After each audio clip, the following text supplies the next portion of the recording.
लोकशाहीचा बुलंद आवाज, रिपब्लिकन वार्ता, महाराष्ट्र. पैठण तालुक्यातील लोहगाव या ठिकाणी ऊस तोडणी करत असताना ऊसाच्या शेतात बिबट्याचे 3 पिल्ल सापडले. वन विभागाच्या दुर्लक्षामुळे संताप, बिबट्यांचा बंदोबस्त करण्याची मागणी. बातमी पैठण येथून. याबद्दल सविस्तर माहिती अशी आहे की पैठण तालुक्यातील लोहगाव येथे गाडेगाव परिसरातील शेतात ऊस तोडणी करताना कामगारांना बिबट्याचे 3 पिल्लू आढळले. शेतकऱ्यांनी तातडीने वन विभागाला याची माहिती दिली. त्यानंतर वन कर्मचारी तात्काळ घटनास्थळी पोहोचले आणि त्यांनी शेतकरी किरकोळ माल भाजीपाला ठेवण्यासाठी वापरत असलेल्या एका क्रेटमध्ये पिल्लांना ठेवले.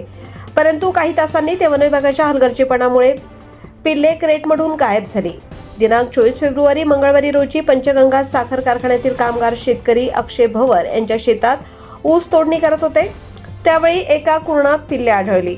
याबाबत शेतकरी अक्षय भवर, पांडुरंग रासकर, सरपंच किरण केदारे यांनी वन विभागाला माहिती दिली. अनेक शेतकरी संध्याकाळपर्यंत बचाव पथकाची वाट पाहत होते. मात्र 2 वन कर्मचाऱ्यांशिवाय कोणतेही पथक घटनास्थळी पोहोचले नाही.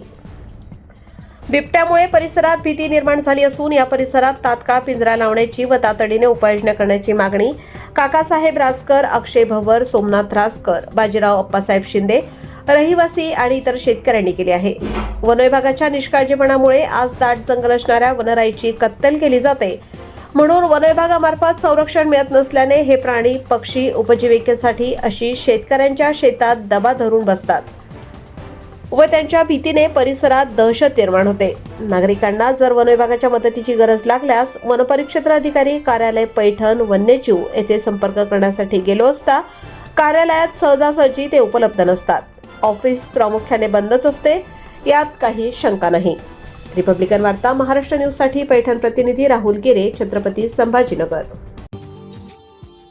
Subscribe now and press the bell icon. Never miss an update.